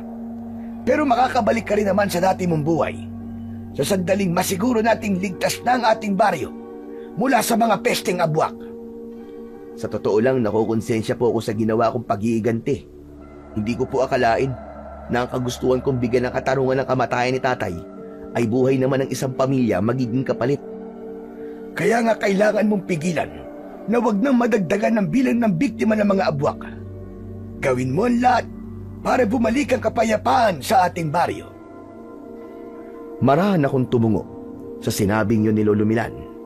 Nagpatuloy na ulit kami sa pagroronda at makalipas ang ilang oras ay nagdesisyon na kaming umuwi. Pagkarating ko sa bahay ay agad akong nahiga at dahil sa labis na pagod at antok ay agad akong nakatulog. Kinabukasan ng umaga, matapos kong mag-almusal, ay agad akong nagsanay ng mag-isa sa pakikipaglaban sa likod ng aking bahay. Hawak ko ang matalas na itak at iniisip ko na may isang abwak akong kinakalaban. Sinanay ko rin kung paano dumura ng asintado dahil ang aking laway nga ang pinakamalakas kong panlaban sa mga aswang. Sa gitna ng aking pagsasanay ay nagulat ako nang may narinig akong pumapalakpak. Paglingon ko ay nakita ko si Tomas. Siya yung pumapalakpak habang nakangisi pa ang siraulo. Nax! Ganap na ganap ka sa pagsasanay Para saan yan, Chong? Pwede ba lubay-lubayan mo muna ako ngayong araw? Wala akong oras para makipag-usap sa'yo. Wow! Ang sungit mo naman yata ngayon, Chong. Ano? Para saan nga yung ginagawa mo? Kailangan ko magsanay dahil may mga abwak na maaaring umatake dito sa atin. Hindi mo ba alam yung isang pamilyang pinatay ng mga abwak? Narinig ko nga yun, Chong. Pero paano ka naman nakakasiguro na abwak nga may gawa nun? Yun ang sinabi sa akin ni Lolo Milan. Ang sabi niya, baka gumaganti ang mga abwak sa baryo natin dahil sa pagpatay ko sa isa nilang kasamahan. Ibig sabihin, gumanti ka sa kanila tapos ngayon, sila naman ang gumaganti? Ganun na nga, Tomas. Kaya wala akong magagawa kundi ang harapin sila. Dahil ako may kagagawa nito. Kung ganun, magagamit mo na lang gustong kapangyarihan mo, tol. Excited na akong makita kang nakikipaglaban sa mga abwak. Paniguradong isang dura mo lang, tepok na kagad silang lahat. Talagang natuwa ka pa na makikipaglaban ako sa mga abwak, no? Samantalang nung una, grabe ka kung pigilan akong labanan yung abwak sa gubat. Kasi wala ka pang kamandag dun Pero ngayon iba na. May kapangyarihan ka ng magagamit sa pakikipaglaban mo sa mga agwak. Hindi mo ba naisip, tol, na baka binigyan ka ng ganyang kakayahan para magamit mo talaga sa ganitong pagkakataon? Baka mabuting engkanto yung puting ahas na yon at gusto ka lang niyang tulungan. Ewan ko, tol. Di ko na talaga alam kung sumpa o ano ba tong kakayahan na meron ako. Pero isa lang ang sigurado ko. Kailangan ko tong gamitin para protektahan ang baryo natin. Para ka talaga superhero, Chong. Nakaka-proud na meron akong kaibigan na kagaya mo. Baka kailangan mo naman ng sidekick dyan. Baka naman, pwede ako ron. At bakit ko naman kakailanganin ng sidekick? Hindi ba ganun ng mga superhero? Meron silang mga sidekick. Sino pa ba magiging sidekick mo? Kundi ako lang, di ba? Kung kukuha ako ng sidekick, yung hindi matatakutin, paano kita magiging sidekick? Kahit nga sa bulate, takot ka. Saka hindi ito isang laro, Tomas. Totoong laban ang kailangan kong harapin. Delikado ang ganitong bagay sa mga kagaya mo. Sa bagay, wala akong kakaibang kakayahan na kagaya mo. Pero good luck sa'yo, Chong, ha? Sana ay magtagumpay ka sa ginagawa mo. Basta wag ka mag-alala. Kapag kailangan mo ng tulong, gagawin ko ang lahat na makakaya ko. Maraming salamat, Chong. Sige na, iwan mo na muna ako dito. At hindi ako makakapag-concentrate sa pagsasanay kapag nandyan ka eh. Grabe naman siya. O sige na, alis na ako. Matapos magpaalam ni Tomas, ay umalis na siya. Habang ako naman ay ipinagpatuloy ang aking pagsasanay. Sa mga lumipas na gabi, ay wala kaming pinalampas ni Lolo Milan. Palagi kami lumalabas para magronda. Dumating na ako sa punto na para bang napapagod na ako sa aming ginagawa. At nagkaroon na ako ng pakiramdam na baka hindi na muling sasalakay ang mga abwak sa aming baryo. Ngunit sa tuwing nakikita ko ang kagustuhan ni Lolo Milan na tulungan ako, ay bumabalik ang gana ko sa ginagawa namin. Inisip ko rin na kailangan naming gawin yon upang masiguro ang kaligtasan ng mga tao sa aming lugar. Hanggang isang umaga, nabulabog ang aming baryo nang isang bangkay ng lalaki ang natagpuan sa labas ng kanyang bahay. Lahat ay nagimbal dahil sa karumal-dumal na sinapit ng lalaking yon. Baka sa mukha ng lalaki ang hirap at sakit bago yun tuluyang binawian ng buhay. Pagkakita ko sa bangkay, ay nagmamadali akong nagtungo sa kubo ni Lolo Milan. Naabutan ko siyang nasa labas habang may hawak na isang tasa ng mainit na kape. Lolo, may biniktima na naman ng mga abwak kagabi. Si Mang Nestor, hanggang ngayon ay nasa labas pa rin ng bahay niya ang bangkay. Pero narinig ko na may mga pulis nang pupunta roon. Nakita ko na yung kanina. Nakakapanghina na isang buhay na naman ang kinuha ng mga abwak. Pero paano po yun nangyari? Nagronda naman po tayo kagabi ah. Bakit may napatay pa rin po ang mga abwak? Yan ang mahirap kapag wala tayong kaalaman sa pakikipaglaban sa mga aswang. Hindi natin alam kung paano sila umaatake at kung paano sila gumagalaw. Kasalanan ko po ito eh. Kung hindi ko na lang sana pinatay yung abwak na yun, hindi ito mangyayari sa baryo natin. Huwag mong sisihin ang sarili mo, Cardo. Wala ka na magagawa para baguhin pang nakaraan. Ang magagawa mo na lang ay itama ang iyong pagkakamali. Kaya nga tayo nagro-ronda gabi-gabi, hindi ba? Hindi po kaya kailangan na po natin ng dagdag na puwersa? Dalawa lang po tayo, Lolo eh. At parang imposible po talaga na malaman natin kung sino po ang inaatake ng mga abwak kung dalawa lang tayong kumikilos. Ops, ops, ops! Sabi ko naman kasi sa'yo eh. Gawin mo na akong sidekick, tol. Nagulat kami ni Lolo Milan sa biglaang pagdating ni Tomas. May dala siyang sibat na gawa sa kawayan. Nakasampay yon sa likod niya na parang isa siyang mandirigma na handang lumaban. Tol, kahit wag mo na akong gawing sidekick mo, isama mo na lang ako sa pagro-ronda niyo ni Lola Milan. Okay na sa akin yun. Oh, nandyan naman pala si Tomas eh. Kahit isa lang siya, ay malaking tulong din yan sa atin.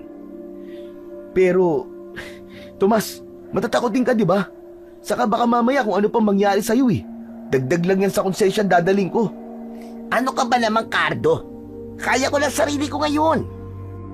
Saka, gusto ko rin naman na may mapatunayan dito sa baryo natin, ano? Ang tingin kasi ng mga tao rito sa akin, duwag daw ako. Gusto ko na maalis yung Cardo. Kaya sana, hayaan mo naman akong tumulong sa inyo. Sigurado ka ba dyan? Oo naman, 100%. Kita mo naman, no? Gumawa pa ako ng pagkaganda-ganda at pagkatalas-talas na sibat para meron akong armas. O sige, pumapayag na akong sumama ka sa amin ni Lolo Milan. Pero kapag may nangyaring masama sa'yo, walang sisihan ha. Huwag kang mag-alala. Hindi kita sisisihin kahit mamatay pa ako. Saka sigurado naman ako na kaya mo kaming protektahan, di ba? Isadura mo lang sa mga abwak, siguradong tepok lahat sila. Lolo, pumapayag ka ba na isama natin sa pagroronda si Tomas? Kung gusto niya ba bakit natin siya pipigilan? Sa kagaya ng sinabi mo kanina, kahit isa lang ang dumagdag sa atin, ay malaking bagay na yon. Tama po kayo. Kailangan na matapos kagad ang problemang ito para makabalik na po tayo sa normal nating mga buhay. Ang problema lang talaga natin ay hindi natin alam kung kailan aatake ang mga abwak dito sa baryo. Hindi tayo magiging kampante hanggat alam natin na naroon pa rin sila sa gubat at doon ay nagtatago. Bakit kasi hintayin pa natin sumalakay sila sa baryo natin Bakit hindi na lang tayo sumalakay sa kanila, di ba? Nanlaki ang mga mata ko sa sinabing yun ni Tomas. Hindi ako makapaniwala na maiisip niya ang ganong ideya. Tama ka Tomas.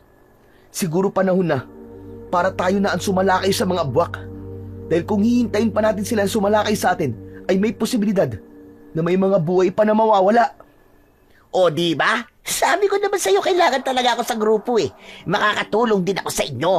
O siguro naman, bilib ka na sa akin ngayon, di ba? Oo na. Ang mabuti pa ay planuhin na natin kung anong gagawin natin. Mas maganda kung ngayong araw na natin sisimulan ang pagganap sa mga abwak na naroon sa gubat. Sumang-ayon naman sina Lolo Milan at Tomas sa sinabi ko. Kinuha ko muna sa bahay ang aking itak at saka kami nagtungo sa gubat upang hanapin ang kinaroroonan ng mga abwak. Makalipas ang halos 2 oras, ay bigo pa rin kaming makita kung saan ba naglulungga ang mga pesteng abwak. Hanggang sa isang kuweba ang nakita namin.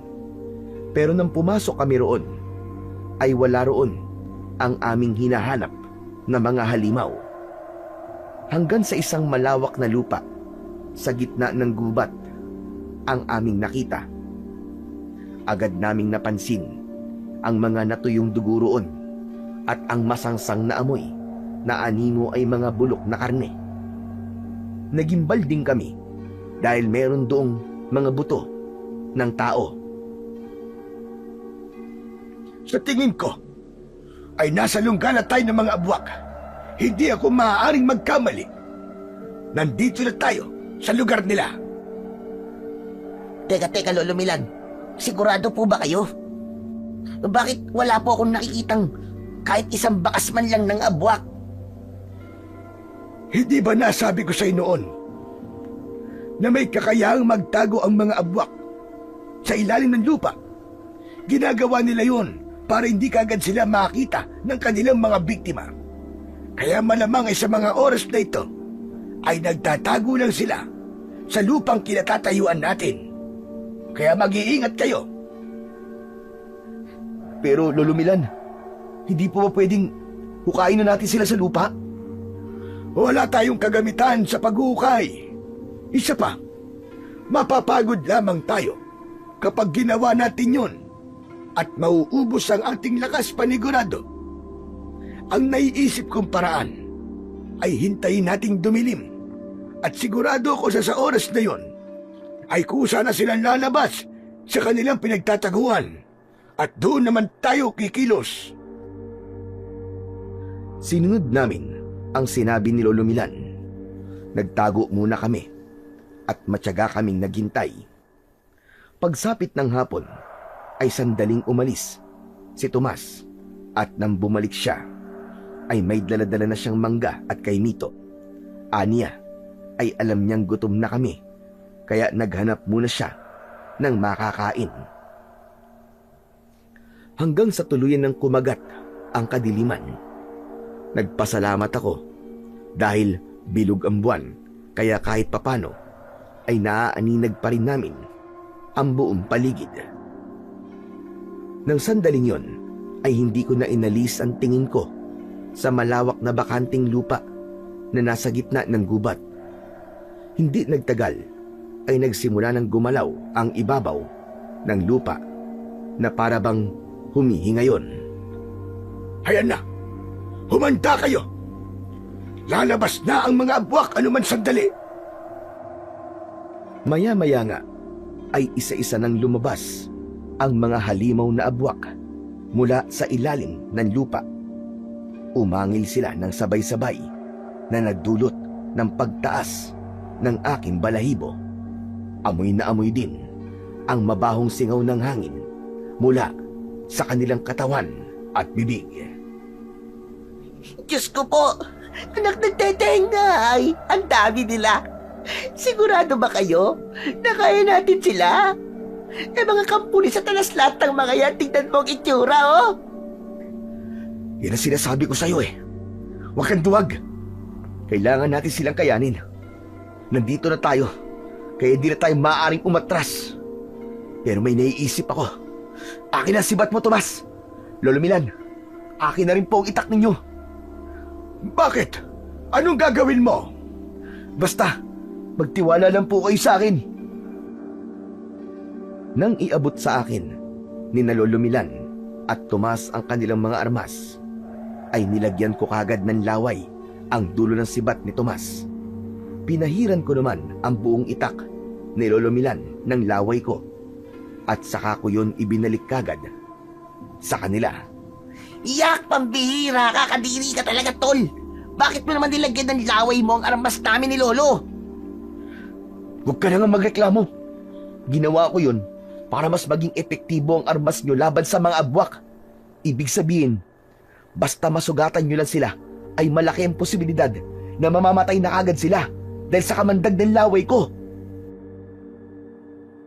Hindi na kami nagsayang ng oras at lumabas na kaming tatlo sa aming pinagtataguan.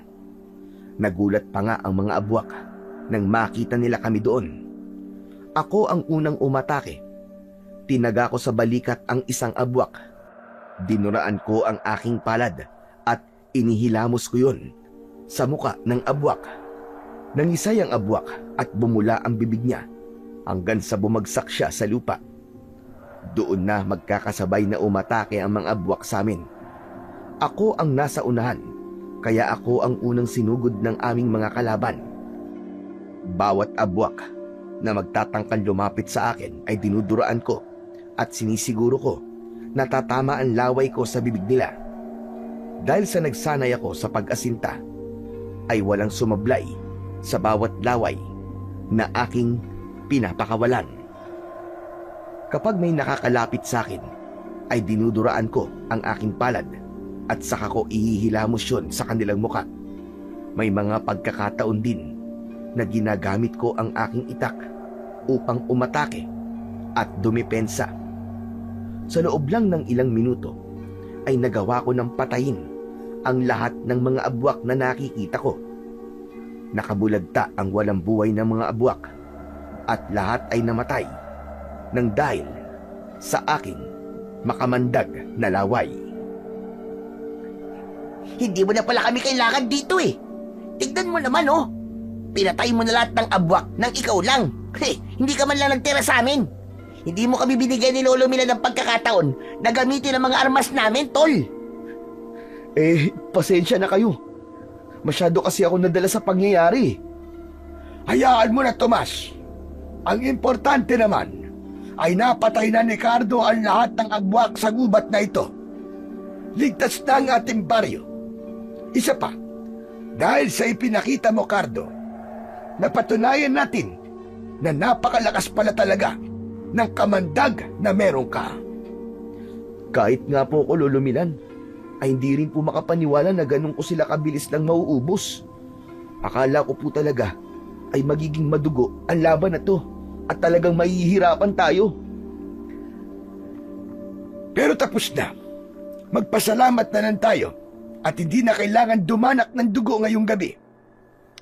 Ang mabuti pa ay umuwi na tayo. Masyado nang mahaba ang gabing ito. At gusto ko rin palang sabihin sa iyo, Cardo, na napakahusay mo. Bilib na bilib ako sa iyo. Sigurado ako na sa sandaling may mga aswang na muling umatake sa baryo natin. Kung may aatake pa ba? Ay hindi na namin kailangan matakot. Dahil nandiyan ka, paniguradong magtataas ang kagad ng balahibo ng mga aswang. Marinig pa lamang ang pangalan mo, na si Cardo, ang lalaking may kamandag ng ahas.